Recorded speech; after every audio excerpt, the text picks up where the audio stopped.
Good morning. Exponent sums use பண்ணி we have to find the value of the x. இப்போ இந்த sum பாருங்க 16 power of x into 16 power of 2 equal to 4 னு கொடுத்திருக்காங்க. We have to find the value of the x. இப்போ இதுல என்னென்ன method நம்ம யூஸ் பண்ண போறோம்னு பாருங்க. இங்க ஃபர்ஸ்ட் 16 இங்க 4 னு இருக்கு. அப்போ லீஸ்ட் காமனா என்ன நமக்கு தேவையானது வந்து இங்க 4 இருக்கு. அப்போ இந்த 16 நம்ம 4 ஆ கன்வர்ட் பண்ண போறோம். அப்போ 16 நம்ம எப்படி எழுதலாம் பாருங்க. 4 square whole power of x into 16 again we can write as 4 square whole square equal to 4. 16 4 square போட்டாச்சு. இப்போ இதுக்கு அடுத்த ஸ்டெப் பாருங்க 4 square whole power of x. இங்க எக்ஸ்போனன்ட் ரூல் நமக்கு என்ன சொல்லுதுன்னா பாருங்க a power of m whole power of n equal to a power of m into n.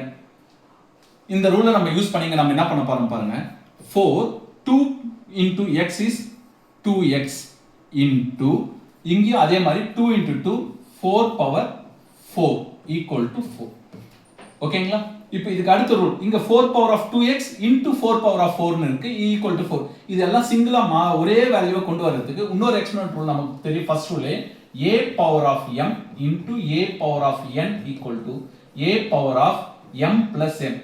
Bases are equal then power will be added னு சொல்லுவோம். அப்போ இந்த கான்செப்ட்ல a power of m into a power of n இருக்கு. அப்போ பாருங்க 4 whole to the power of 2x plus 4 இந்த method use பண்ணி தான் இந்த ஃபார்முலா யூஸ் பண்ணி தான் இந்த மெத்தட்ல போறோம் equal to 4.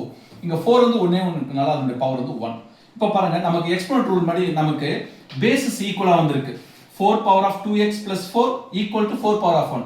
இது மாதிரி பேஸ் ஈக்குவலா இருந்தா நம்ம என்ன பண்ணலாம்னா நம்மளுடைய பவர்ஸை ஈக்குவேட் பண்ணலாம். that implies அப்ப பவர்ஸ் ஈக்குவேட் பண்ணும்போது 2x plus 4 equal to 1. இப்போ இந்த ஸ்டெப்ல இந்த ஸ்டெப்புக்கு டிஃபரன்ஸ் தெரியுதுங்களா? அப்போ இப்போ நமக்கு ஈஸியா x உடைய வேல்யூ நம்ம கண்டுபிடிக்க முடியும். பாருங்க 2x plus 4 equal to 1 means therefore 2x equal to 1.